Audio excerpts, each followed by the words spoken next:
पिछली क्लास में मैंने आपको एक डिस्ट्रीब्यूशन दिया था मैग्नेटिक प्रॉपर्टीज ऑफ मैटर में, कि हम कुछ टर्मिनोलॉजी पढ़ रहे होंगे, टाइप्स ऑफ मटेरियल पढ़ रहे होंगे एंड हिस्ट्रीसिस एंड किस में कौन सा यूज करना चाहिए। तो 3 पार्ट में ये था। तो सबसे पहले हम आते हैं मैग्नेटिक टर्मिनोलॉजी पे।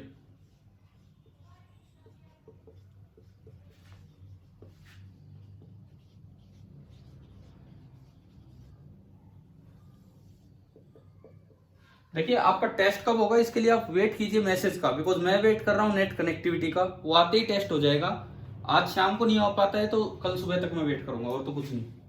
और एक नहीं, फिर और भी टेस्ट लेने थे छोटे छोटे पार्ट्स में, बट पहला तो एटलीस्ट। तो हम शुरुआत कर रहे हैं आज की क्लास की मैग्नेटिक टर्मिनोलॉजी से। तो देखो, 3 बातें हैं। मैं एक जनरल सी बात करूं, एक टीचर है और एक स्टूडेंट है। एक टीचर है और एक स्टूडेंट है, और एक चीज होती है रिजल्ट। 3 चीजें हैं। एक टीचर जब पढ़ाता है, सबसे पहली चीज, मान लो एक स्टूडेंट बैठा है, एक स्टूडेंट बैठा है। एक बार उसको टीचर ए पढ़ाने आया, एक बार उसको टीचर बी पढ़ाने आया। तो जरूरी तो नहीं है ना उसी स्टूडेंट को दोनों बार सेम चीज समझ में आए। हो सकता है ए ज्यादा बेटर पढ़ा रहा हो, बी थोड़ा हल्का पढ़ा रहा हो। तो ये कितना गेन कर पाया होगा, क्या ये टीचर की कैपेबिलिटी पे डिपेंड करता है कि नहीं करता है, बताओ। हाँ जी बोलिए। बिल्कुल करता है। एक ही स्टूडेंट है लेकिन उसको एक बार एक टीचर पढ़ा रहा है और एक बार दूसरा टीचर पढ़ा रहा है, तो उसकी कितनी समझ में आएगा, ये कहीं ना कहीं टीचर की कैपेबिलिटी पे डिपेंड करता है। अब दूसरा केस, एक टीचर है, this is a single teacher, और सामने बैठे हैं 2 स्टूडेंट। सामने 2 स्टूडेंट हैं, ए और बी। अब एक ही टीचर पढ़ा रहे हैं, तो क्या जरूरी है कि दोनों को सेम समझ में आए? ये भी अलग अलग होगा। मतलब एक ही टीचर पढ़ा रहा हो तो अब किसको कितना समझ में आए, ये टीचर नहीं, अब ये किसकी कैपेबिलिटी पे डिपेंड कर रहा है? स्टूडेंट की कैपेबिलिटी पे। एंड तीसरी बात होती है रिजल्ट, फाइनल रिजल्ट। रिजल्ट अच्छा तब होगा जब टीचर भी अच्छा हो और स्टूडेंट भी अच्छा हो। लेकिन अगर मैं कंपैरिजन करूं 2 रिजल्ट्स का, तो बेस्ट रिजल्ट उस स्टूडेंट का है जिसने एक हल्के टीचर से पढ़ के भी ज्यादा नंबर ऑब्टेन किए हों। बताओ है कि नहीं? सबसे अच्छा रिजल्ट किस स्टूडेंट का होगा, सबसे अच्छी समझदारी किस में होगी? देखो, अच्छे टीचर से पढ़ के हो सकता है नॉर्मल बच्चा भी अच्छे नंबर ले आए, लेकिन बेस्ट रिजल्ट उसका माना जाएगा जिसने एक हल्के टीचर से पढ़ाई करके भी अच्छे मार्क्स ऑब्टेन कर लिए हों, तो उसका रिजल्ट जो है वो बेस्ट माना जाएगा। ये आ रही है बात? 3 बातें आ गई क्या समझ में? ठीक है। अब सुनो, टीचर की capability, that is known as magnetising intensity of field. Teacher की जो कैपेबिलिटी होती है that is known as magnetising intensity of field. कि आपने कोई फील्ड लगाया, लोहा है, आयरन, उसमें अपने आप कोई पोल नहीं होते हैं, उसमें अपने आप कोई पोल नहीं होते, लेकिन अगर आप उसके पास एक मैग्नेट लेके आएंगे तो उसमें पोल्स बन जाते हैं। तो आप मैग्नेट लेके आए, मतलब आपने फील्ड लगाया, तो मैग्नेट की मैग्नेटाइजिंग इंटेंसिटी कितनी है वो एक टीचर का काम कर रही है। सामने 2 आयरन पीसेस रखे हुए हैं, पता नहीं कौन ज्यादा मैग्नेटाइज होगा और कौन कम मैग्नेटाइज होगा, वो एक अलग चीज है। लेकिन कितना मैग्नेटाइज हुआ, अभी आपने कोई फील्ड लगाया, तो पहली चीज यहां डिफाइन होती है मैग्नेटाइजिंग इंटेंसिटी ऑफ फील्ड, जिसे हम रिप्रेजेंट कर देते हैं एच से। ये मटेरियल पे नहीं, ये फील्ड पे डिपेंड करता है। It is equivalent to teacher की कैपेबिलिटी। ठीक है। दूसरी बात, आपने फील्ड में वो मटेरियल रख दिया, उसका कितना मैग्नेटाइजेशन हुआ वो इसकी कैपेबिलिटी पे डिपेंड कर रही है, मटेरियल की। उसे बोलते हैं मैग्नेटाइजेशन ऑफ मटेरियल, उसे बोल देते हैं मैग्नेटाइजेशन ऑफ मटेरियल। मैंने कहा था इसके 2 सिंबल यूज कर लेते हैं, कैपिटल एम भी यूज कर लेते हैं और आई भी। ये सब वेक्टर क्वांटिटी। देखो, पहली चीज, फील्ड कितना कैपेबल है किसी मटेरियल को मैग्नेटाइज करने में, किसी मटेरियल में पोल्स बनाने में, वो होता है एच। दूसरी बात, कोई मटेरियल कितना कैपेबल है खुद मैग्नेटाइज होने में, उसकी क्षमता को हम रिप्रेजेंट करते हैं मैग्नेटाइजेशन से, magnetisation of material, capital M या आई। अब तीसरी चीज है रिजल्ट। रिजल्ट होती है ससेप्टेबिलिटी, ससेप्टेबिलिटी, मैग्नेटिक ससेप्टेबिलिटी। और ये डिफाइन होता है प्लस माइनस, ये मैं अभी समझाऊंगा क्या होता है, आई बाई एच, आई ये है और एच ये है, या plus minus M by H. अब देखो मैंने अभी बताया था रिजल्ट अच्छा कब होगा, रिजल्ट अच्छा तब होगा जब एक अच्छा बच्चा हो और एक हल्के टीचर से भी पढ़ के वो अच्छे नंबर लेके आ पाए। तो देखिए काई मैक्सिमम कब होगा, यहां देखो काई मैक्सिमम कब होगा, जब न्यूमरेटर तो ज्यादा हो और डिनोमिनेटर कम हो। न्यूमरेटर ज्यादा हो, डिनोमिनेटर कम हो। न्यूमरेटर ज्यादा मतलब इसकी कैपेबिलिटी ज्यादा हो मटेरियल की, और डिनोमिनेटर का मतलब हल्के फील्ड से भी वो मैग्नेटाइज हो पा रहा हो। तो ये एक तरह से रिजल्ट को रिप्रेजेंट कर रहा होता है काई। तो पहले आप ये बताओ कि तीन प्रॉपर्टी समझ में आई कि नहीं आई, क्या है ये, मैंने इससे रिलेट करके बताया आपको। हाँ जी बोलो एक बार, मैं फिर से बोलूंगा इनके बारे में, लेकिन क्या एक बार कुछ आ गया ना समझ में? तो एक बार मैं फिर पूछता हूं, आप बताओ एच मैग्नेटाइजिंग इंटेंसिटी ये फील्ड की प्रॉपर्टी है या मटेरियल की प्रॉपर्टी है? बोलो, फील्ड की। दूसरी चीज मैग्नेटाइजेशन, मैग्नेटाइजेशन ये फील्ड की प्रॉपर्टी है कि मटेरियल की? मटेरियल की। एंड तीसरी बात रिजल्ट मतलब ससेप्टेबिलिटी, ये कंबाइंड इफेक्ट है। ससेप्टेबिलिटी ज्यादा कब होगी, जब एक वीक मैग्नेटिक फील्ड से भी स्ट्रॉन्ग मैग्नेटाइजेशन हो जाए, यानी कि that material is more susceptible. ये बताइए, ये प्लस माइनस मैं अभी समझाऊंगा क्या मतलब है। बाकी आप ये बताओ क्या यहां तक ये तीन बातें समझ में आई कि नहीं आई, क्या क्या है? ठीक है, अब चलिए अब हम इनको डिफाइन करना भी स्टार्ट करेंगे। सबसे पहले मतलब क्वालिटेटिव तो हो गया, क्वालिटेटिव डेफिनेशन तो होगी, अब हम चलेंगे इनकी क्वांटिटेटिव डेफिनेशन पे। तो हम शुरुआत करते हैं मैग्नेटाइजिंग इंटेंसिटी ऑफ फील्ड क्या है, यहां से शुरुआत करते हैं। देखिए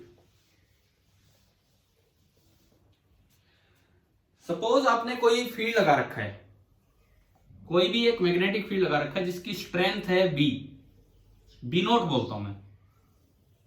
वैक्यूम में आपने इसकी स्ट्रेंथ मानी बी नोट। वैक्यूम मतलब जिसकी परमिएबिलिटी म्यू नॉट है, वैक्यूम मतलब जिसकी परमिएबिलिटी म्यू नॉट है, उसमें आपने ये स्ट्रेंथ इसकी मानी।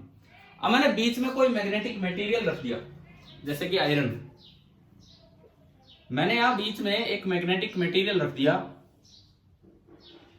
एक मैग्नेटिक मटेरियल। डिपेंड करता है कि मटेरियल कैसा है, वो बाहर की फील्ड लाइंस को और भी अंदर अट्रैक्ट कर सकता है या अंदर की फील्ड लाइंस को बाहर भी रिपेल कर सकता है। आयरन जैसे जो मटेरियल होते हैं जिनको हम फेरोमैग्नेटिक बोलेंगे, वो क्या करते हैं बाहर की फील्ड लाइंस को भी अंदर बढ़ा लेते हैं, जिससे स्ट्रेंथ काफी बढ़ जाती है बी की। और जो डायामैग्नेटिक मटेरियल होते हैं वो अंदर की फील्ड लाइंस को भी बाहर निकाल देते हैं, जिससे स्ट्रेंथ थोड़ी कम हो जाती है। कैसा भी हो सकता है, मैंने माना कि ये कोई फेरो टाइप है, अभी हम आगे पढ़ेंगे टाइप्स। तो ये यूं जा रही थी लाइंस, ये भी यूं जा रही थी लाइंस, लेकिन जो बाहर वाली लाइन थी वो भी इसके अंदर से यूं अट्रैक्ट होके आ गई। तो बाहर वाली लाइंस थी वो भी इसके अंदर से आते आते अट्रैक्ट होके और यूं बनी। तो आप बताओ अंदर फील्ड बढ़ गया कि कम हुआ है, क्राउडिंग देख के बताओ, बताओ यहां अंदर फील्ड, फील्ड की जो स्ट्रेंथ है, ये आयरन जैसा मटेरियल मैंने माना, अंदर फील्ड बाहर के मुकाबले बढ़ गया कि कम हुआ है, बताइए। फील्ड लाइंस, हाँ इंक्रीज हुआ है, फील्ड लाइंस पास पास हो गई हैं, फील्ड लाइंस पास पास हो गई है, मैंने एक बीच में लाइन और बना दी। फील्ड लाइंस पास पास होने से ये फील्ड थोड़ा इंक्रीज हो गया है। तो अंदर जो नेट फील्ड है वो मैंने माना बी, अंदर नेट फील्ड मैंने माना B, B is greater than B naught. वो कम भी हो सकता था, वो डिपेंड कर रहा है कि मटेरियल कौन सा है। और मैंने माना कि अंदर जो मटेरियल है, सॉरी आयरन जो है, उसकी एब्सोल्यूट परमिएबिलिटी है म्यू। ये जो मैंने म्यू नॉट माना है, mu not, this is absolute permeability of vacuum, और ये जो म्यू माना है this is absolute permeability of iron. अब आप ये बताओ, अगर मैं मैग्नेटाइजिंग इंटेंसिटी को डिफाइन करूं H, तो बाहर से अप्लाइड फील्ड की प्रॉपर्टी है या वो आयरन पे डिपेंड करेगा? ये जो मैग्नेटिक इंटेंसिटी है, क्या ये आयरन मटेरियल पे डिपेंड करेगा कि नहीं करेगा, बताइए। करेगा। नहीं करेगा, बिल्कुल नहीं करेगा। अभी स्टार्टिंग में आपने की थी कि मैग्नेटाइजिंग इंटेंसिटी ये किसकी प्रॉपर्टी है, टीचर की, स्टूडेंट की, किसकी प्रॉपर्टी है? मटेरियल की। अप्लाइड फील्ड की, अप्लाइड फील्ड की, टीचर की। तो ये केवल बाहर सोर्स क्या है उस पर डिपेंड करेगा, आयरन है कि कॉपर है कि एल्यूमिनियम है, इस पे डिपेंड नहीं करेगा। पहली चीज ये आती है H, this is independent of material. हाँ जी भाई बताओ, ये बात आई है ना समझ में आपको? Yes sir. ठीक है। अब अगर आप एच को लिखते हैं तो बाहर से लिखेंगे तो एच की डेफिनेशन है B naught by mu naught. ये वेक्टर है तो आप as it is vector sign लगा सकते हैं।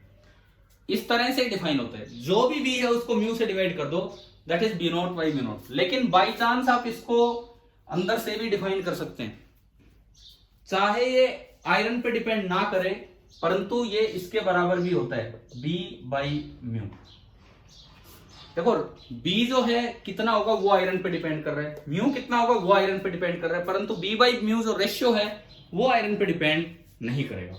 इसलिए एच की क्वांटिटेटिव डेफिनेशन ये है, H magnetic intensity of field की क्वांटिटेटिव डेफिनेशन ये है कि अगर आप बाहर से देखते हो तो B naught by mu naught कर दीजिए, और अंदर से देखते हो तो B by mu. B naught तो है अप्लाइड फील्ड, बी नोट तो है अप्लाइड फील्ड, एंड जो बी है, बी वो क्या चीज है, net field in the metal. इस मटेरियल के अंदर नेट फील्ड कितना है वो आपका बी है, और जो बी नोट है that is the applied field. आप बताओ यहां तक क्लियर हो रहा है? एच की डेफिनेशन आई क्या समझ में? सर हाँ जी बोले। ये बाहर निकालने के लिए ये जो एच निकालेंगे हम, ये बाहर वाला B naught by mu naught से निकालेंगे। हाँ ये डेफिनेशन है एच की, ये डेफिनेशन है कि भाई एच एक मैग्नेटाइजिंग इंटेंसिटी ऑफ फील्ड है, आप चाहे बाहर से निकालो चाहे अंदर से, वो फील्ड की प्रॉपर्टी वो सेम आएगा। मटेरियल रखो ना रखो तब भी यहां से डिफाइन हो जाएगा B naught by mu naught. अगर मटेरियल रख भी दिया क्या, तो अंदर का तो ये बी नोट, तो बाहर का अप्लाइड फील्ड है वो बी नेट। हाँ तो अलग है, बिल्कुल अलग है, डेफिनेटली अलग है। बी नोट अलग है, म्यू बी अलग है, लेकिन नीचे भी तो चेंज हो रहा है, नीचे भी तो चेंज हो रहा है।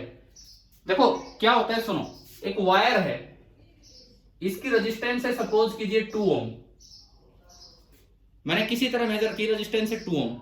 अब एक तरीका ये भी है, करंट ना फ्लो करे तब भी 2 ओम, और अगर करंट फ्लो कर रहा है, मान लो मैंने इसमें से 3 एम्पियर का करंट फ्लो किया और इसके पास वोल्टेज आ गई 6 वोल्ट। अब अगर कोई आर को डिफाइन करे, अब अगर कोई यहां से आर को डिफाइन करे तो भी तो हम ऐसे डिफाइन करते हैं 6/3 वी बाई आई।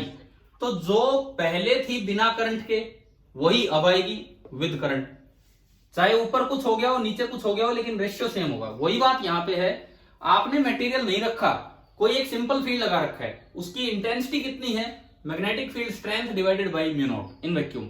मटेरियल रख भी दोगे तो उसकी इंटेंसिटी चेंज नहीं होगी। हाँ ये है कि अंदर फील्ड चेंज हो जाएगा, लेकिन उस बी को म्यू नॉट से नहीं, उस बी को म्यू से डिवाइड करना है, तो एच की वैल्यू बिल्कुल सेम रहेगी। ये बताओ क्या यहां तक समझ में आया कि नहीं आया? ठीक है। अच्छा दूसरा तरीका मैं आपको बताता हूं कि क्यों ये दोनों चीजें सेम है, क्यों ये दोनों चीजें सेम है। ये सुनिए, आपने ये पढ़ा है कि अगर कहीं इलेक्ट्रिक फील्ड ई नोट होता है और आपने एक मीडियम डाल दिया जिसकी रिलेटिव परमिटिविटी है एप्सिलॉन आर, दोबारा सुनो, मैंने एक इलेक्ट्रिक फील्ड लगाया ई नोट और वहां एक मीडियम डाल दिया जिसकी रिलेटिव परमिटिविटी है एप्सिलॉन आर, तो उस मीडियम में नेट फील्ड थोड़ा कम हो जाता है और वो हो जाता है E naught upon epsilon R. ये तो पढ़ रखा है इलेक्ट्रोस्टैटिक्स में। ठीक है। सिमिलरली अगर आपने कोई अप्लाई कर रखा है फील्ड बी नोट, मीडियम डाल दोगे तो उसके अंदर जो फील्ड है वो बी नोट नहीं रहेगा बल्कि हो जाएगा B naught upon mu r, where mu are is known as relative permeability of medium. बताओ ये फॉर्मूला बिल्कुल वैसा ही है जैसा ई बराबर था ई नोट अपॉन एप्सिलॉन आर। ठीक है। तो यहां पे अभी मैं म्यू आर को जब डिफाइन करूंगा उससे भी इन चीजों को इक्वेट करके दिखाऊंगा कि ये चीजें बिल्कुल सेम आई। अभी आते हैं थोड़ी देर में। ठीक है। एच आ गया समझ में? सर ये म्यू की यूनिट क्या होगी फिर? म्यू की यूनिट, एच की यूनिट पूछ रहे हो कि म्यू की यूनिट? पहले ये बताओ।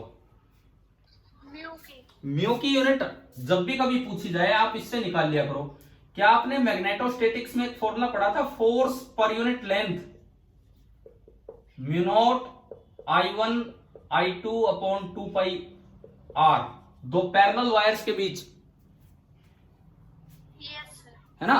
Force per unit length, length से लेंथ कट गया, यूनिट वाइज लेंथ से लेंथ कट गया। फोर्स की यूनिट है न्यूटन, एम्पियर एम्पियर, तो बताओ म्यू नॉट की यूनिट क्या आ रही है? न्यूटन पर एम्पियर स्क्वायर। हाँ, इस फॉर्मूले से तुरंत निकल जाती है म्यू नॉट की यूनिट, तो ये आई न्यूटन पर एम्पियर स्क्वायर। अब मैं बात करता हूं कि एच की यूनिट क्या होगी। आपने यूनिट का जिक्र किया है, ठीक है, इसकी यूनिट तो ये होगी, लेकिन अब एच की यूनिट क्या होगी ये बताओ। यहां से b बाई म्यू करो, chi B not by mu naught करो, एच की यूनिट क्या होगी?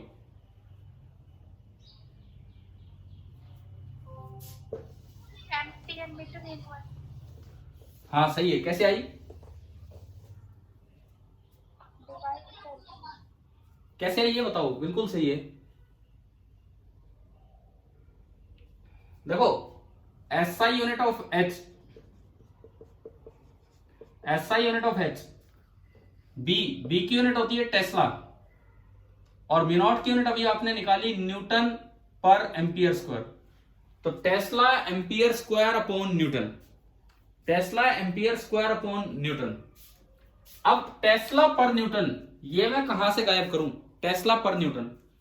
अगर एक पोल है नॉर्थ पोल जिसकी पोल स्ट्रेंथ होती थी QM, एक पोल है नॉर्थ पोल जिसकी पोल स्ट्रेंथ होती है QM, अगर इसको B मैग्नेटिक फील्ड में रखा जाए तो north pole is equal to positive charge, तो इस पे जो फोर्स लगता है that is equal to QM into B। पढ़ा हुआ है ना ये आपने, north pole is equal to positive charge, अगर उसकी पोल स्ट्रेंथ है QM, ये जो मैथमेटिकल अजम्पशन टाइप काम था ये, B फील्ड में रखोगे तो सेम डायरेक्शन में फोर्स लगेगा, साउथ पोल रखते तो अपोजिट डायरेक्शन में, ठीक है। अब यहां से B की यूनिट देखिए, B की यूनिट आई F अपॉन QM, B की यूनिट आई F अपॉन QM, F तो होता है न्यूटन, और QM की यूनिट अगर आपको याद हो एम्पियर मीटर थी। Ampere metre. दोबारा बताऊं क्या, ये पढ़ाया हुआ आपको, QM की यूनिट एम्पियर मीटर, यस। ठीक है। यानी कि टेस्ला की वैल्यू होती है newton upon ampere metre, tesla की वैल्यू होती है न्यूटन अपॉन एम्पियर मीटर, तो इस टेस्ला की जगह आपने रखा न्यूटन अपॉन एम्पियर मीटर, एक न्यूटन यहां रहा और एक एम्पियर स्क्वायर ये रहा, न्यूटन से न्यूटन गया, एक एम्पियर से एम्पियर गया, यानी कि आपको एच की यूनिट मिली। मैग्नेटिक इंटेंसिटी जो होगी इसकी यूनिट आपको समझ में आ गई है, और वो यूनिट होती है एम्पियर मीटर इनवर्स। अब बताओ क्या एच क्लियर हुआ कि नहीं हुआ? Yes sir. ठीक है, चाहे ये बी और म्यू से निकल रहा हो, बी मटेरियल पे डिपेंड करेगा, म्यू मटेरियल पे डिपेंड करेगा, लेकिन बी बाई म्यू मटेरियल से इंडिपेंडेंट रहेगा, ये चीज मटेरियल पे डिपेंड नहीं करेगी। चलिए अब सेकंड टर्म पे चलते हैं। सेकंड टर्म,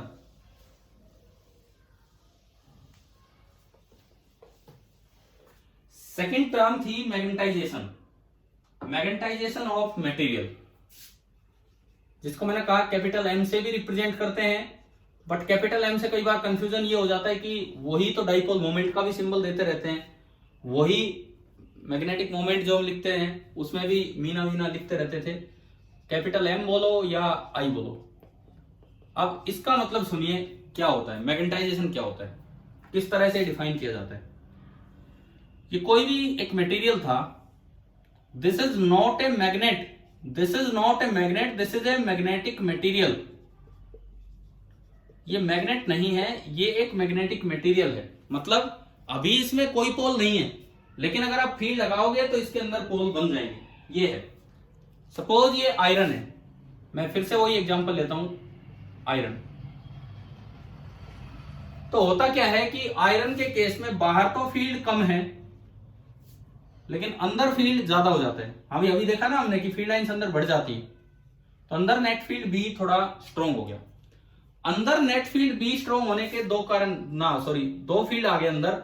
एक तो जो अप्लाइड फील्ड था बी नोट बाहर वाला वही था, साथ में सेम डायरेक्शन में फील्ड इंड्यूस हो जाता है बी एम, बी मैग्नेटाइज्ड, इसे बोल देते हैं बी मैग्नेटाइज्ड, कि ये जो मैग्नेटाइज हुआ है उसकी वजह से।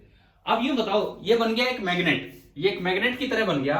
एक मैग्नेट के अंदर फील्ड नॉर्थ से साउथ होता है कि साउथ से नॉर्थ होता है? साउथ से नॉर्थ। साउथ से नॉर्थ, तो इसका मतलब ये पोल बिहेव कर रहा है फिलहाल साउथ की तरह और ये पोल बिहेव कर रहा है फिलहाल नॉर्थ की तरह। ये टेम्परेरी पोल है कि परमानेंट पोल्स हैं? टेम्परेरी, बिकॉज ये तभी है जब बाहर से फील्ड है, क्योंकि अपने आप में मैग्नेट नहीं है। तो यहाँ पे कुछ पोल्स बने, मान लीजिए उनकी पोल स्ट्रेंथ है QM, ये पॉजिटिव चार्ज के इक्विवेलेंट होता है, ये नेगेटिव चार्ज के, और जो पोल्स बने उनके बीच की दूरी मान लो LM, मैग्नेटिक लेंथ। तो यहाँ एक डाइपोल मोमेंट इंड्यूस हो गया, इस मैग्नेट में एक डाइपोल मोमेंट इंड्यूस हो गया, और सपोज इससे कोई फर्क नहीं पड़ता, थोड़ा सा ही डिफरेंस होता है, आप इसकी पूरी लेंथ ले लो चाहिए। मैंने एक दिन बताया था कि जो मैग्नेटिक लेंथ है वो नियरली 0.84 टाइम्स होती है ज्योमेट्रिक लेंथ से, स्टार्टिंग में बताया होगा ना कभी। बताओ, ये बात ध्यान है कि मैग्नेटिक लेंथ, हाँ ये थोड़ा सा ही डिफरेंस है, तो कोई खास डिफरेंस है नहीं। मान लीजिए जो एरिया ऑफ क्रॉस सेक्शन है दैट इज A, दोनों side area of cross section है A, तो आप बताओ इस स्पेसिमेन का वॉल्यूम कितना है, इस मैटर का वॉल्यूम कितना है? A इंटू L, बिल्कुल ठीक। अगली चीज, इसमें डाइपोल मोमेंट इंड्यूस कितना हुआ है? मैग्नेटिक मोमेंट कितना इंड्यूस हुआ है, जिसको मैं PM बोला करता हूं, QM इंटू L, ये भी बिल्कुल ठीक है, QM इंटू L। अंदर अगर मैं नेट फील्ड की बात करूं, नेट फील्ड B, अंदर जो नेट फील्ड है B, वो होगा vector sum of B not applied field and induced field BM। इस मटेरियल का परमेबिलिटी है म्यू एंड बाहर की परमेबिलिटी है म्यू नॉट। मैं रिलेटिव नहीं, मैं एब्सोल्यूट परमेबिलिटी की बात कर रहा हूं अभी। बाहर की परमेबिलिटी है म्यू नॉट। अच्छा, अब ये कुछ चीजें हमने यहाँ पे दिखा दी है। अब यहां हम डिफाइन करते हैं कि किसी सैंपल का मैग्नेटाइजेशन क्या होगा। मैग्नेटाइजेशन की डेफिनेशन होती है, अच्छा आप ये बताओ, क्या कभी कैपेसिटेंस वाले चैप्टर के पास आसपास हमने पोलराइजेशन वेक्टर पढ़ा था? हमने polarisation, electric polarisation, capital P उसका सिंबल था कि स्मॉल p?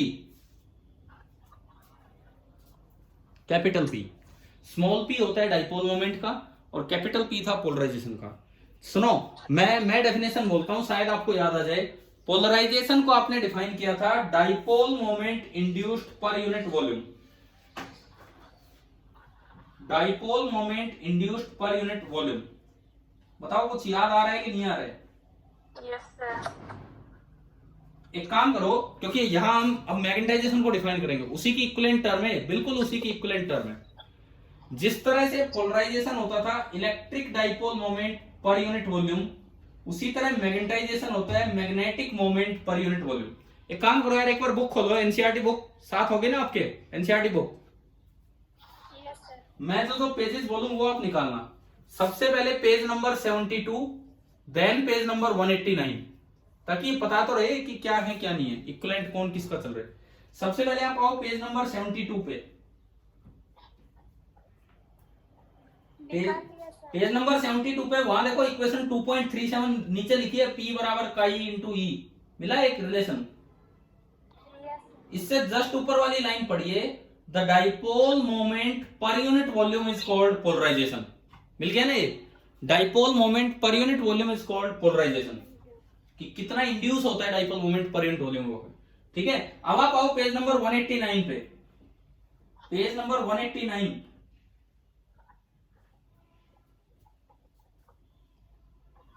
इसमें ये रिलेशन फिर से मिला आपको, कैपिटल M मैग्नेटाइजेशन बराबर M नेट, ये जो PM है उसको सिंबल M दे रहा है, अपॉन V वॉल्यूम। और इससे ऊपर वाली लाइन पढ़ लीजिए, V define magnetisation of a sample to be equal to net magnetic moment per unit volume. तो बताओ क्या बिल्कुल इक्विवेलेंट है कि नहीं उसका?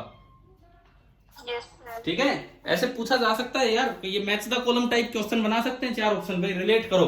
तो उसमें आपको ध्यान आना चाहिए कि वहां जो पोलराइजेशन वर्ड था, यहां पे वो मैग्नेटाइजेशन वर्ड है। इसका मतलब अगर मैं मैग्नेटाइजेशन कैपिटल M की बात करूं तो this is equivalent to polarisation in electrostatics. और मैग्नेटाइजेशन का की डेफिनेशन है dipole moment induced per unit volume. Dipole moment की मैं वैल्यू पुट करूं तो QM इंटू L और volume A into L, L से L गया। तो एक और डेफिनेशन भी इसकी बन रही है, magnetic pole strength induced per unit area of cross section. बताओ ये आया क्या समझ में? Magnetic pole strength induced per unit area of cross section. ठीक है, अब इसकी यूनिट बताओ आप, एम की यूनिट क्या होगी? एम की यूनिट यहीं से देख लो, क्यू एम की यूनिट क्या होती है? क्यू एम की अभी थोड़ी देर पहले भी बताई थी, क्यू एम पोल स्ट्रेंथ की unit ampere metre. Ampere metre. ये एम्पियर नहीं, कभी ए से ए काट दो, ये नीचे क्या है? ए किस लिए है? Metre square. हाँ, एरिया है, मीटर स्क्वायर। तो एक मीटर से मीटर गया, यानी कि एम की यूनिट भी वही आ गई, जो एच की यूनिट है वही एम की यूनिट है। ऐसे भी सवाल बना के आ जाते हैं पेपर में कि आप नीचे ऑप्शंस कुछ दे रखे होंगे, अब इनमें से छाटो जिनकी यूनिट सेम है, फिर ऑप्शन बना दिया H and M, H and chi, समझ गए हो इस तरह से। तो आपको याद रखना चाहिए कि एच और M intensity of magnetisation and magnetisation, मतलब मैग्नेटाइजिंग इंटेंसिटी एंड मैग्नेटाइजेशन, दोनों की यूनिट बिल्कुल सेम होती है। चलिए यहां तक आया समझ में? ठीक है, अब देखो, अगर किसी मटेरियल का मैग्नेटाइजेशन कितना है उस पे डिपेंड करता है कि अंदर फील्ड कितना आया हुआ। किसी मटेरियल का मैग्नेटाइजेशन कितना है उस पे डिपेंड करेगा कि अंदर जो फील्ड इन पोल्स की वजह से आया, इन पोल्स की वजह से जो बीएम आया है, इन पोल्स की वजह से ये जो बीएम आया है, ये इस बात पे डिपेंड करता है कि अंदर मैग्नेटाइजेशन कितना है। कैसे? देखो, जो भी ये बीएम आता है that is directly proportional to M. समझ गए हो? ये बीएम ना तो नेट फील्ड है ना अप्लाइड फील्ड है, ये बीएम इंड्यूस्ड फील्ड है। जो पोल्स अपीयर हुए उनकी वजह से जो फील्ड बना वो है आपका बीएम। बीएम आपका इंड्यूस्ड फील्ड है, तो BM is directly proportional to M. और यहां पे जो प्रोपोर्शनलिटी कांस्टेंट होता है वो म्यू नहीं, बल्कि वो एब्सोल्यूट परमिएबिलिटी ऑफ वैक्यूम होता है, म्यू एम। आप एक एक रिलेशन ध्यान से सीखते चलें, बड़ा इंपॉर्टेंट पार्ट है ये, एक एक रिलेशन, क्योंकि क्वालिटेटिव चीजें बच्चे याद कर लेते हैं, क्वांटिटेटिव रिलेशंस में गड़बड़ कर जाते हैं। देखो, मैग्नेटाइजेशन हुआ, कैसे डिफाइन हुआ हमने कर लिया। अब अंदर कितना फील्ड अपीयर होता है ड्यू टू पोल्स, वो मैग्नेटाइजेशन पे डिपेंड करता है, वो डायरेक्टली प्रोपोर्शनल होता है मैग्नेटाइजेशन के। और वहां जो कांस्टेंट है, इस बात का विशेष ध्यान रखें कि वो कांस्टेंट म्यू नहीं है, वो कांस्टेंट क्या है? म्यू नॉट है। कांस्टेंट म्यू नहीं है, वो कांस्टेंट म्यू नॉट है। तो बी एम आपका हुआ म्यू नॉट इंटू एम। और अगर आप वेक्टर साइन भी लगाना चाहें तो जिस डायरेक्शन में मैग्नेटाइजेशन होता है उसी डायरेक्शन में बीएम आता है। क्यों? कारण मैग्नेटाइजेशन होता है डाइपोल मोमेंट किधर आया उसकी डायरेक्शन में, मैग्नेटिक मोमेंट। और मैग्नेटिक मोमेंट की डायरेक्शन साउथ से नॉर्थ होती है कि नॉर्थ से साउथ? मैग्नेटिक मोमेंट साउथ से नॉर्थ, और मैग्नेट के अंदर जो फील्ड बनता है वो भी आता है साउथ से नॉर्थ। तो बीएम की डायरेक्शन वही होगी जो पीएम की होगी, और पीएम की डायरेक्शन वही होगी जो एम की है। तो यानी कि बीएम और एम दोनों की डायरेक्शन सेम है। तो मेरे पास बीएम आ गया म्यू नॉट इंटू एम। पहले आप ये बताओ यहां तक समझ में आया कि नहीं आया? आ गया सर। ठीक है, अब देखें, अब मैं दोनों चीजों को इकट्ठा करने की तरफ चलूंगा, क्योंकि मैंने आपको दो टर्म्स पढ़ा दी हैं।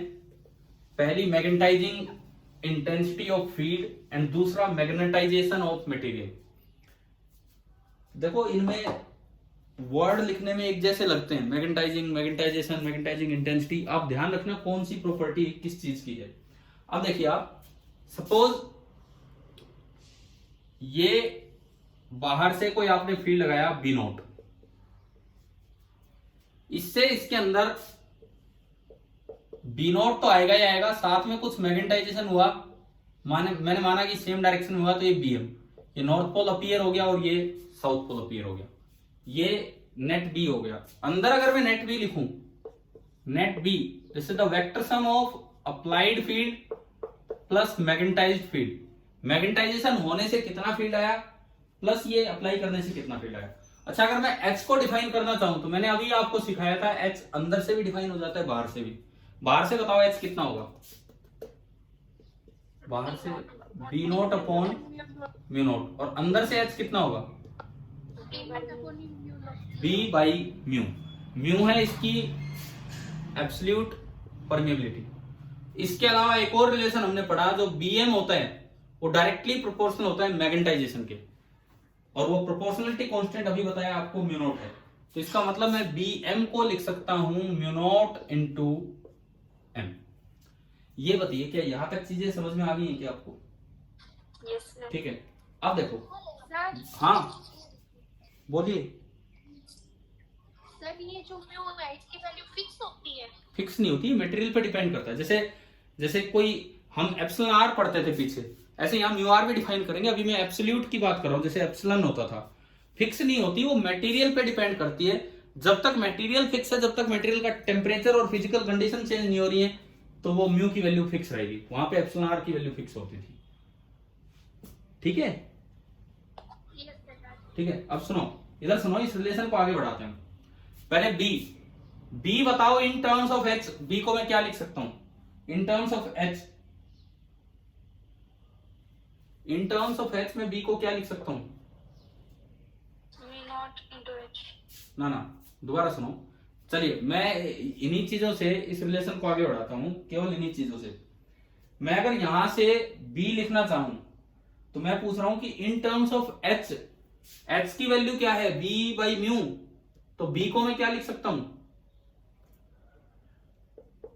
बोलो। बी को मैं लिख सकता हूं म्यू इंटू एच। आया क्या समझ में? Yes sir. ठीक है, is equal to B naught. ऐसे ही मैं बी नोट को क्या लिख सकता हूं? बिल्कुल इसी तरीके से, H mu not. H into mu naught. Mu not into H plus BM. BM को मैं क्या लिख सकता हूं?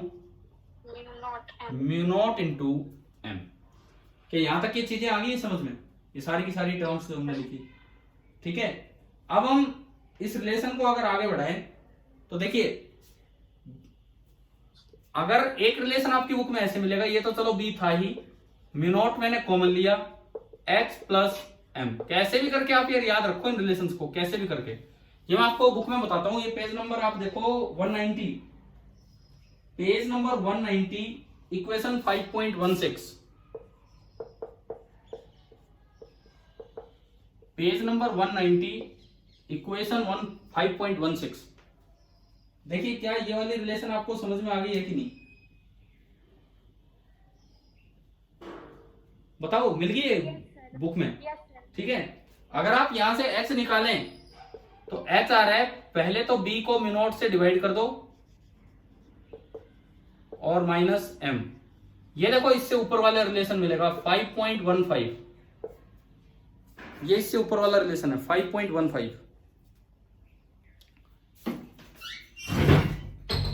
है क्या बुक में? Yes sir. आपको इतने रिलेशंस रटने की जरूरत नहीं है, ना ये रटने की जरूरत है, ना ये रटने की जरूरत है। मैं तो आपको ये बता रहा हूं कि आ कहां से रहे हैं, किस तरह से चीजें आ रही हैं। आप बस इतनी बातें याद रखो। नेट फील्ड ये रहेगा, ये वाला होगा। एच को दोनों तरफ से डिफाइन कर सकते हैं, और जो बीएम है वो मैग्नेटाइजेशन पे डिपेंड करता है, और बीएम ऐसे आता है। उससे जो रिलेशन चाहेंगे, जहां क्वेश्चन में यूज होगा, वो हम यूज कर पाएंगे।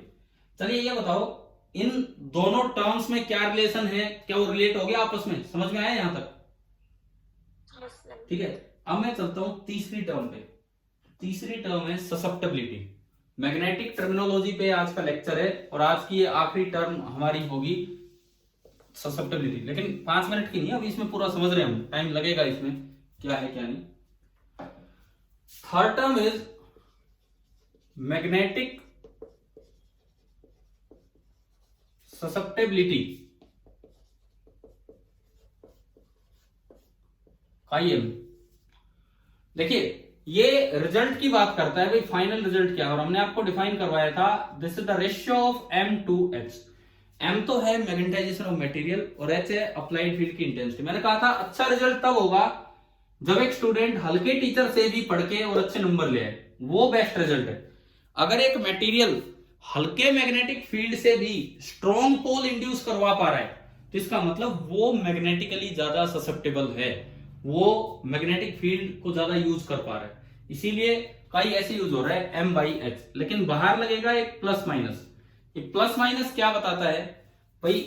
दो तरह के मटेरियल्स होंगे, आगे जब हम पढ़ेंगे डायापेरा फेरो, उन्हीं में कुल मिला के दो टाइप बनेंगी।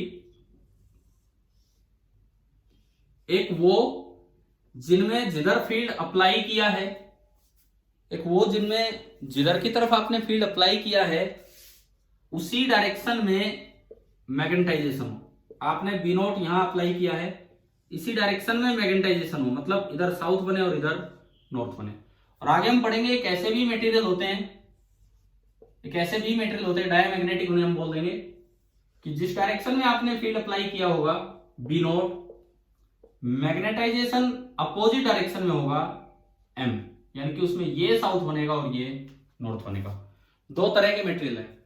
एच कितना है वो बी नॉट पे डिपेंड कर रहा है, एच कितना है वो बी नॉट पे डिपेंड कर रहा है, एम कितना है वो मटेरियल पे डिपेंड कर रहा है। अब ससेप्टेबिलिटी कहां कैसे डिफाइन होगी?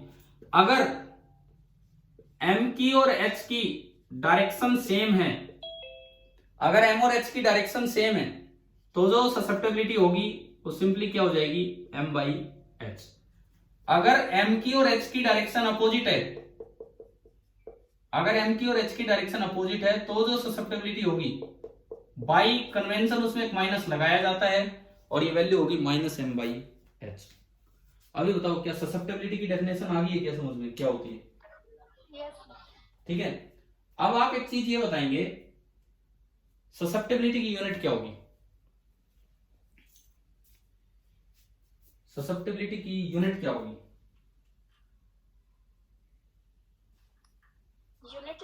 यूनिटलेस, क्योंकि इसकी यूनिट भी एम्पियर मीटर है, एम्पियर मीटर इनवर्स, और इसकी भी एम्पियर मीटर इनवर्स है। तो जो ससेप्टेबिलिटी ऑफ द मटेरियल होती है, ससेप्टेबिलिटी ऑफ द मटेरियल जो होती है वो आपकी एक क्वांटिटी है जो यूनिटलेस क्वांटिटी है। Susceptibility of material is a unitless quantity. Define इस तरह से हो रहा है। अब मैं देखो तीन टर्म्स मैंने डिफाइन की। पहली term magnetising intensity of field H, दूसरी magnetisation of material M, and तीसरी मैग्नेटिक ससेप्टेबिलिटी काई। आप पहले ये बात बताओ क्या तीनों टर्म्स बिल्कुल क्लियर हो गई है कि नहीं? क्वालिटेटिवली तो मैंने शुरुआत ही की टीचर स्टूडेंट से और रिजल्ट से। क्वांटिटेटिवली मैं आपको बताऊं, H बाहर से बताते हैं तो B not by mu naught, और मटेरियल के अंदर देख के बताते हैं तो बी बाई म्यू, म्यू है उसकी एब्सोल्यूट परमिएबिलिटी। M डिफाइन किया पोलराइजेशन की तरह, magnetic moment induced per unit volume, उसी से निकल के आया pole strength induced per unit area of cross section. लेकिन फिर ये देखा कि जो अंदर BM आता है, BM मतलब कि बी नॉट तो अप्लाइड फील्ड था, आपने जो फील्ड लगाया उसकी वजह से जो पोल्स बने, पोल्स की वजह से क्या फील्ड आ रहा है, दैट इज BM। और BM डायरेक्टली प्रोपोर्शनल होता है M के, और वहां पे जो प्रोपोर्शनलिटी कांस्टेंट आता है वो म्यू नॉट आता है कि म्यू आता है, बताओ? Mu not. तो BM आ गया था म्यू नॉट इंटू M। फिर जो नेट फील्ड था वो बना B वेक्टर बराबर बी नॉट प्लस BM। फिर उसी से एक दो रिलेशन जो आपकी बुक में मैंने इक्वेशन 5.16 बताया, वेक्टर B बना mu naught into H vector plus M vector, या H वेक्टर बना B by mu not minus M। उनको रटने की जरूरत नहीं है। आपकी बुक में जो बोल्ड कर रखे हैं इसका मतलब आपको पता होना चाहिए कि बोल्ड लेटर का मतलब है कि उसके ऊपर क्या लगा हुआ है, वेक्टर साइन। पता है नहीं सभी को? ठीक है। अच्छा, इसी को वेक्टर फॉर्म में अगर ये रिलेशन लिखनी हो, वेक्टर फॉर्म में अगर ये रिलेशन लिखनी हो तो M vector is equal to chi into H vector. अब देखिए, अगर काई पॉजिटिव होगा तो M और H की डायरेक्शन सेम है तो ये आ जाएगा ये वाला, और अगर काई नेगेटिव होगा तो अपने आप M और H की डायरेक्शन अपोजिट हो जाएगी। तो वेक्टर M जो मैग्नेटाइजेशन हुआ वो वेक्टर H से ससेप्टेबिलिटी की टर्म्स में ऐसे रिलेटेड होता है। And this is equation number 5.17। This is your equation number 5.17। अपनी बुक में देखते चलो अगर ये समझ में आ रहा है तो। हाँ भाई, आ गई ये तीन टर्म्स आ गई समझ में? ठीक है। अब चौथी टर्म पे मैं चलता हूं, रिलेटिव परमेबिलिटी। फोर्थ टर्म आप देखिए,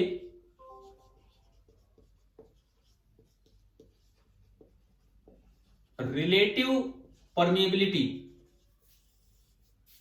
जिसको हम सिंबल देते हैं म्यू आर। ये क्या होती है इसको समझते हैं हम। मान लीजिए ये कोई मटेरियल है, इसकी एब्सोल्यूट परमेबिलिटी है म्यू, और बाहर वैक्यूम की परमेबिलिटी है म्यू नॉट। तो म्यू जो है वो म्यू नॉट के कितने टाइम्स है ये बताता है म्यू आर। मींस म्यू को आप लिख सकते हैं mu R times mu naught. Mu is equal to mu R times mu naught, where mu are is the relative permeability of the material जो आपने बीच में रखा हुआ है ये। तो यहां से अगर आप म्यू आर लिखेंगे, म्यू आर, तो म्यू आर सिंपली कितना हो जाएगा, म्यू बाई म्यू नॉट।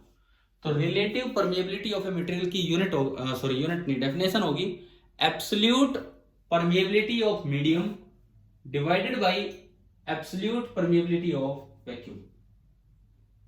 हाँ जी भी बताओ, क्या ये समझ में आया कि नहीं आया? ठीक है। अब देखो स्टार्टिंग में आपने एच को डिफाइन किया तो दोनों डेफिनेशंस लिखी थी, बाहर से देखा तो B naught by mu naught, और उसको अंदर से देख रहे हैं तो बी बाई म्यू। आप इन दोनों को उठाएं, इन दोनों को, यहां से बी कितना आया, mu by mu naught into B naught. Mu by mu naught कितना होता है, म्यू बाई म्यू नोट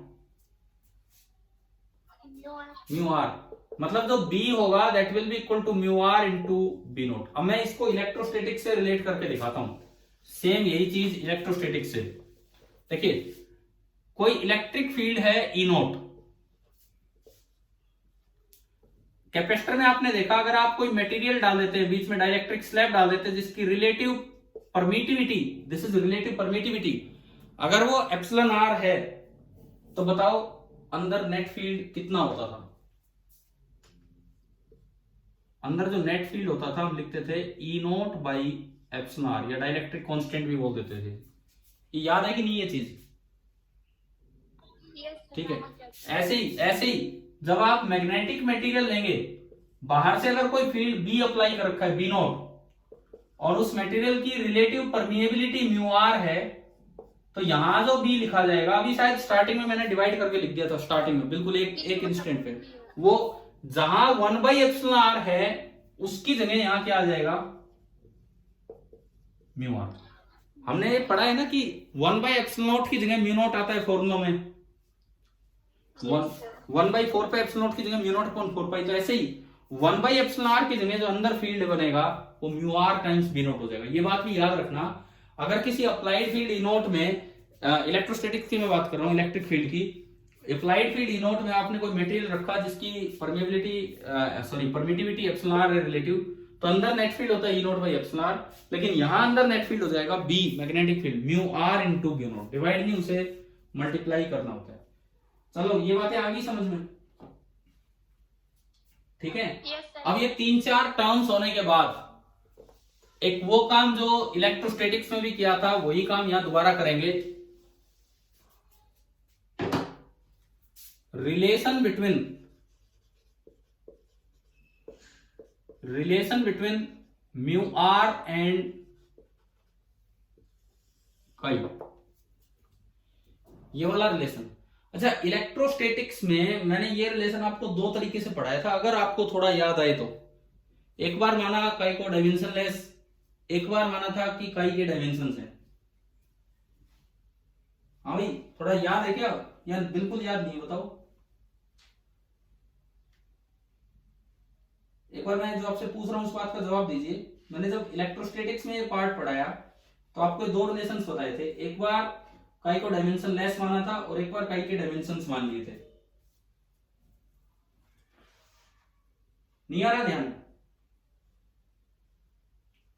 देखो मैं बताता हूं आपको, पहले मैं इलेक्ट्रोस्टैटिक्स की बात करूं। P was directly proportional to applied field E। यहां से दो रिलेशंस मैंने निकाले थे, या तो मैं इसको लेता हूं इलेक्ट्रिक ससेप्टेबिलिटी इंटू E,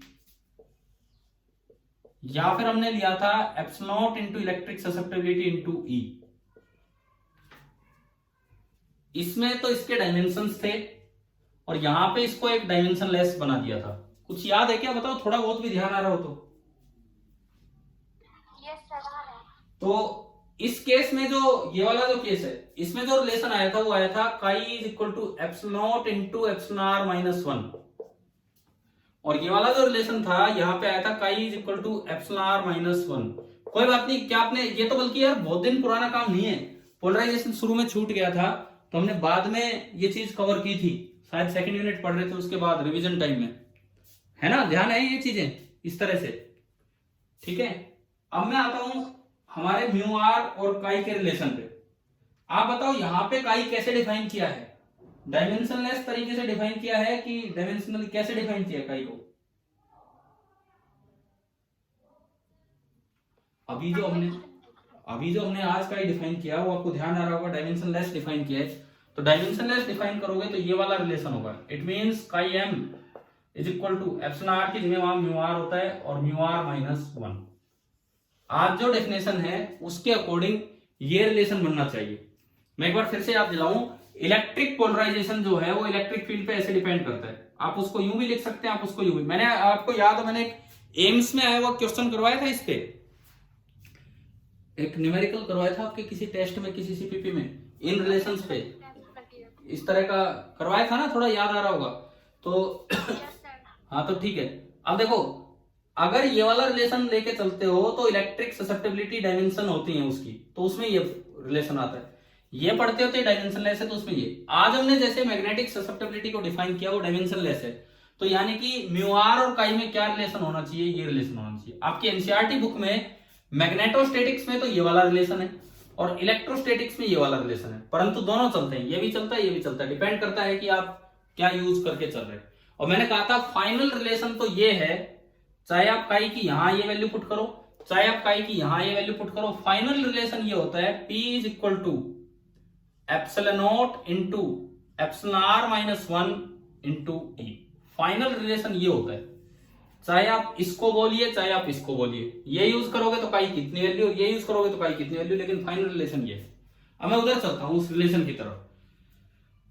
पहली बात तो आपको रिलेशन याद रखना है कि susceptibility is equal to mu R minus 1। Susceptibility is equal to mu R minus 1। अब ये आया कैसे, ये रिलेशन हम कैसे लेके आए कि susceptibility is equal to mu R minus 1। फिर से हम एक डायग्राम बना लें। ये कोई भी मटेरियल है, यहां पे बाहर से फील्ड अप्लाई किया बी नोट, बी नोट तो अंदर आया, सपोज कीजिए बी एम और आ गया, ये बनाया, ये आपका नॉर्थ पोल माना और ये south pole, and this is B note, and इसकी एब्सोल्यूट परमिएबिलिटी है म्यू, जिसको हम लिख सकते हैं mu not into mu R. ये था, ये हमारी शुरुआत हुई। अब मैं ससेप्टिबिलिटी, मैंने ये जिस तरह का मटेरियल माना है सेम डायरेक्शन में मैग्नेटाइजेशन है, तो यहां ससेप्टिबिलिटी डिफाइन होगी m बाई एच। हाँ जी बताओ, याद आ गया, ये तो अभी पढ़ाई हमने। ससेप्टिबिलिटी हम कैसे डिफाइन करें, m बाई एच से हम डिफाइन करेंगे। क्लियर। अब m और h इनमें क्या रिलेशन होगा, इनको किसी तरह से लेके चलें, किसी दूसरे की टर्म्स में लिखना चाहें। देखिए जो b नोट है that is equal to mu not into H, क्योंकि h होता है b naught by mu naught, और जो bm है bm that is equal to mu not into m। बताओ ये रिलेशंस आज यूज किए दोनों, b नोट है mu naught by H and bm है म्यू नॉट बाई m। अब अगर मैं इनको यहां पे यूज करूं, m की value bm by mu not, h की value b not by mu not, ये मैंने इसमें यूज किया, तो ये बताओ ससेप्टिबिलिटी कितना आ गया। ससेप्टिबिलिटी m की जगह म्यू नॉट m और b नॉट की जगह mu not h। Mu naught से म्यू नॉट गया, ससेप्टिबिलिटी ये तो कोई फायदा ही नहीं हुआ यार, कोई कटपिट गई। मैंने m की जगह रखा bm बाई म्यू नॉट और h की जगह b not by mu not, तो ये बनेगा bm by mu not upon b not by mu naught. Mu not से म्यू नॉट गया एंड ससेप्टिबिलिटी आपका आया bm बाई b नॉट। कुल मिला के ये ससेप्टिबिलिटी आया यहां तक। अब देखो इसके अंदर जो नेट फील्ड है दोनों सेम डायरेक्शन में है, तो सीधे ऐड हो जाएंगे b नॉट प्लस bm। ये बताओ यहां तक समझ में आया कि जो अंदर नेट फील्ड होगा that will be equal to b naught plus bm। और हमने आज ही पढ़ा था कि जैसे इलेक्ट्रोस्टैटिक्स में नेट फील्ड हो जाता है E naught by epsilon R, magnetostatics में नेट फील्ड होता है mu R into B naught. तो ये जो B है, इस B की जगह मैं लिख सकता हूं mu R into B naught, अभी जो आज ही पढ़ाया था थोड़ी देर पहले। आप बताओ क्या ये रिलेशन समझ में आया क्या। भाई ये देखो नेट फील्ड अंदर बनेगा इन दोनों का वेक्टर सम, ये मैंने वो वाला मटेरियल लिया जिसमें दोनों सेम डायरेक्शन में है, तो अंदर जो नेट फील्ड आया वो आया b नॉट प्लस bm। अब b की वैल्यू मैं लिख सकता हूं mu R into B naught. अगर ये इलेक्ट्रिक फील्ड होता तो मैं लिखता E naught by epsilon R, magnetic field है तो मैं लिख पाऊंगा mu R into B naught. बताइए ये क्लियर हुआ यहां तक। हाँ जी क्लियर है क्या ये रिलेशन ये वाला। अरे बोलो जवाब दो एक बार। से बता दो। देखो शुरू से देखो आप क्या है, एक बार ये रिलेशन आप ढंग से समझ लीजिए कैसे है। आपने ये कोई फील्ड लगाया, सॉरी मटेरियल लिया, बाहर फील्ड अप्लाई किया बी नॉट, आप बताओ अंदर जो फील्ड होता है net field B not by mu R होता है कि mu R into B naught होता है अंदर नेट फील्ड? बोलिए। B naught upon mu naught. नहीं, आज ही मैंने बताया था कि इलेक्ट्रोस्टैटिक्स में कैपेसिटर में जब प्लेट डालते हैं तो अंदर फील्ड होता था ई नॉट बाई एप्सिलॉन आर, लेकिन फॉर्मुलों में जहां म्यू नॉट आता है वो उनकी जगह, जहां एप्सिलॉन नॉट आता था उनकी जगह 1 अपॉन म्यू नॉट हम करते थे, 1 बाय एप्सिलॉन नॉट की जगह म्यू नॉट, कांस्टेंट होता था 1 अपॉन 4 पाई एप्सिलॉन नॉट, उसकी जगह यहां बनता था म्यू नॉट अपॉन 4 पाई। तो अभी बताओ यहां जो नेट फील्ड होगा वो mu R into B naught होगा या B naught upon mu R होगा? Mu R into B naught. हाँ, थोड़ी देर पहले ध्यान होगा ना, ये रिलेशन इसी तरह से समझाया था आपको। तो अंदर जो नेट फील्ड होगा that will be mu R into B naught. अब मैंने माना कि ये वो मटेरियल है जिसमें इधर साउथ इधर नॉर्थ, तो बीएम भी इधर ही आया होगा जिस डायरेक्शन में ये बनाए, बी नॉट भी इधर ही आया होगा, ससेप्टेबिलिटी पॉजिटिव है। तो जो अंदर नेट बी बनेगा that will be equal to B naught plus B M. ठीक है, यहां तक क्लियर है? नेट बी बनेगा B naught plus B M. B को मैं लिख सकता हूं mu R B naught, B को मैं लिख सकता हूं mu R into B naught is equal to B naught plus B M, ये आया। अब आप h को लिखिए, h अगर आप बाहर से देखते हैं तो h होता B not by mu not, ठीक है, और अगर आप अंदर से देखते हैं तो h होता b अपॉन म्यू। अगर आप h को देखते हैं तो बाहर से देखने पे ये होता है और अंदर से देखने पे ये होता। अगर आप bm को लिखते हैं bm, तो मैंने आज बताया था कि bm is directly proportional to m, और वहां जो प्रोपोर्शनलिटी कांस्टेंट आता है दैट इज म्यू नॉट। तो bm को मैं लिख सकता हूं म्यू नॉट इंटू m। बताओ यहां तक आया समझ में? ठीक है, बोलते रहो, ये रिलेशंस याद है कि नहीं? आज ही पढ़े जो हमने, फिर से आप जवाब नहीं दे रहे क्या? ध्यान है ये वाला रिलेशन? ठीक है, अब देखिए यहां से बी नोट कितना आ गया, यहां से बी नोट कितना आया? Mu naught into H. तो यहां पे मैंने रख दिया, चलो इसको भी छोड़ो आप, यहां से b है, मैं इन्हीं में रखता हूं b की वैल्यू में क्या लिख सकता हूं? म्यू इंटू एच लिख सकता हूं b की वैल्यू। तो b की जगह मैंने रखा mu into H, B not की जगह म्यू नॉट एच, और इसकी जगह mu not into M. Clear हो गया होगा? ठीक है, दोनों साइड म्यू नॉट एच से डिवाइड कर दो, dividing both the sides by mu not H. Mu not H से मैंने दोनों साइड डिवाइड किया, mu H upon mu not H, mu not H upon mu not H, and mu not M upon mu not H. ये पूरा 1 और ये H, mu by mu not, ये relation आया mu by mu not is equal to 1 plus M by H. अब देखो आप, अगर इस मटेरियल की एब्सोल्यूट परमिएबिलिटी म्यू है तो मैं म्यू को लिख सकता हूं mu not times mu R, ऐसे ही डिफाइन हुआ था आज म्यू आर। तो म्यू बाई म्यू नॉट कितना आ गया यहां से? म्यू बाई म्यू नॉट कितना आ गया? Mu R. क्लियर हुआ? ठीक है, तो इसकी जगह मैंने रख दिया mu are is equal to 1 plus. अब इस मटेरियल में एम और एच दोनों सेम डायरेक्शन में हो रहे हैं। मैं तो किसी भी मटेरियल के लिए एक बार रिलेशन निकाल रहा हूं, सबके लिए वैलिड होगा रिलेशन। एम और एच दोनों सेम डायरेक्शन में है, यानी कि आप ससेप्टेबिलिटी को लिख सकते हैं एम बाई एच, ऐसे डिफाइन हुआ था आज। तो आपने इसकी जगह रखा ससेप्टेबिलिटी, और यहां से अगर देखते हो तो ये आपका रिलेशन आ गया chi M is equal to mu R minus 1। अभी बताइए क्या ये रिलेशंस वाला काम यहां तक आपको समझ में आया कि नहीं आया? ठीक है, अब देखो आज की क्लास में यहां तक हमने कुछ रिलेशंस पढ़े, केवल और केवल कुछ रिलेशंस ही पढ़े हैं और कुछ नहीं पढ़े। एच क्या होता है वो देखा, एम क्या होता है या आई भी उसका सिंबल होता है वो देखा, फिर ससेप्टेबिलिटी क्या होती है वो देखी, और फिर फाइनली म्यू आर और काई में रिलेशन क्या है वो आपने देख लिया। अब देखिए एक सवाल, कोई बच्चा ये सोच सकता है कि ये तो हमने रिलेशन उसके लिए डिराइव किया है जिसमें सेम डायरेक्शन में मैग्नेटाइजेशन हुआ। क्वेश्चन आ जाए कि अगर अपोजिट डायरेक्शन में मैग्नेटाइजेशन है तो क्या वहां भी ये formula as it is valid रहेगा? अगर अपोजिट डायरेक्शन में मैग्नेटाइजेशन है तो क्या वहां भी ये formula as it is valid रहेगा? बिल्कुल वैलिड है। यहीं पे देख लो आप क्यों वैलिड है। मैंने केस फर्स्ट किया जब मैग्नेटाइजेशन सेम डायरेक्शन में हुआ जिधर आपका अप्लाइड फील्ड है। केस सेकंड देखिए आप, मान लो अपोजिट डायरेक्शन में मैग्नेटाइजेशन, मैं इसी में चेंज करूंगा, दूसरे कलर से कर देता हूं अगर दिखे तो। ये इधर की तरफ BM है।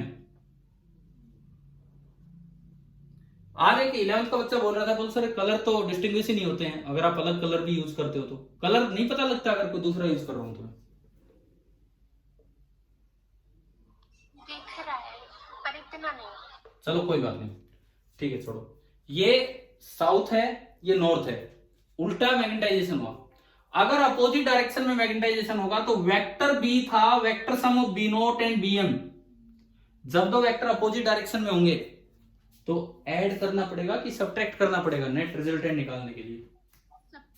सब्ट्रैक्ट। तो ये जो बी था ये बनेगा B not minus BM। B था ये बनेगा बी नोट माइनस BM।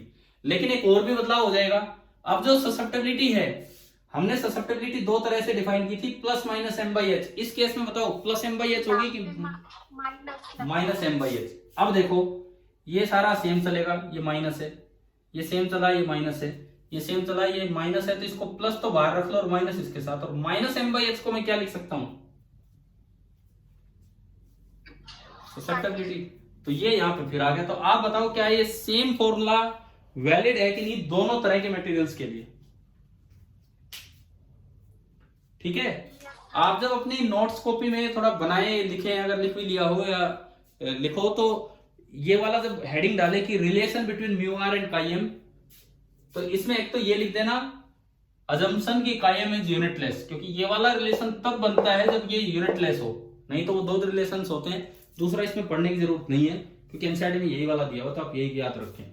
दूसरी बात, इसमें प्रूफ करें तो आधा आधा पेज लगेगा, आप दोनों केसेस कर लेना।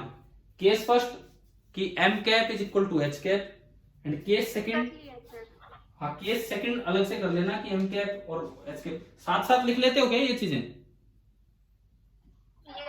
ठीक है, बहुत अच्छी बात है। तो चलिए अब ये बताओ, क्या यहां तक, क्या इतनी बातें आपको समझ में आ गई है? पूरा यहां तक जितना भी बताया आपको आज वाला पार्ट, ठीक है। अब एक बार अपनी बुक में पेज नंबर 191 पे देखो। 191 पे ऊपर कुछ मटेरियल्स दे रखे हैं, एक टेबल मिली 5.2। अब अभी तो हम ये नहीं पढ़े हैं कि डाया क्या होता है, पैरा क्या होता है, हम पढ़ लेंगे, लेकिन आप एक चीज इसको देख के समझिए, डायामैग्नेटिक मटेरियल्स की परमिएबिलिटी ना सॉरी ससेप्टेबिलिटी नेगेटिव है कि पॉजिटिव है?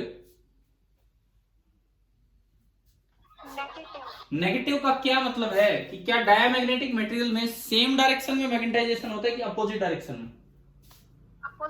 अपोजिट में। दूसरी साइड आपको टेबल दी है पैरामैग्नेटिक सब्सटेंसेस की, उनकी काई की वैल्यू बताओ, नेगेटिव है कि पॉजिटिव है? पॉजिटिव। इसका मतलब उनमें जो ससेप्टेबिलिटी सॉरी उनमें जो मैग्नेटाइजेशन होगा वो सेम डायरेक्शन में होगा। और फेरो जो तीसरा होता है उसमें भी सेम डायरेक्शन में ही होता है और थोड़ा स्ट्रॉन्ग मैग्नेटाइजेशन होता है, ठीक है।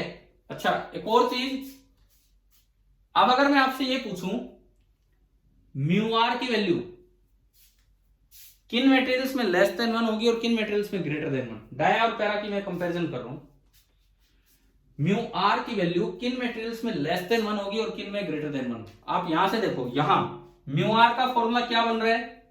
1 प्लस काई, ये नजर आ रहा है ना आपको? Mu R equal to 1 plus काई।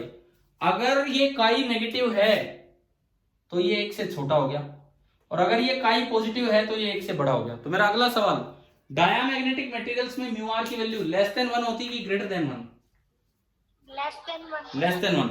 और पैरामैग्नेटिक में ग्रेटर देन 1, मोर देन 1। अब अगली चीज, फील्ड जो मटेरियल के अंदर नेट फील्ड बनेगा वो अप्लाइड फील्ड से बड़ा होगा कि छोटा होगा? मटेरियल के अंदर जो नेट फील्ड बनेगा वो अप्लाइड फील्ड से बड़ा होगा कि छोटा होगा? तो हमने आज एक रिलेशन पढ़ा, B is equal to mu R into B not, बताओ पढ़ा था ना, ये इलेक्ट्रोस्टैटिक से रिलेट करके उल्टा रिलेशन है, उसमें 1/ε।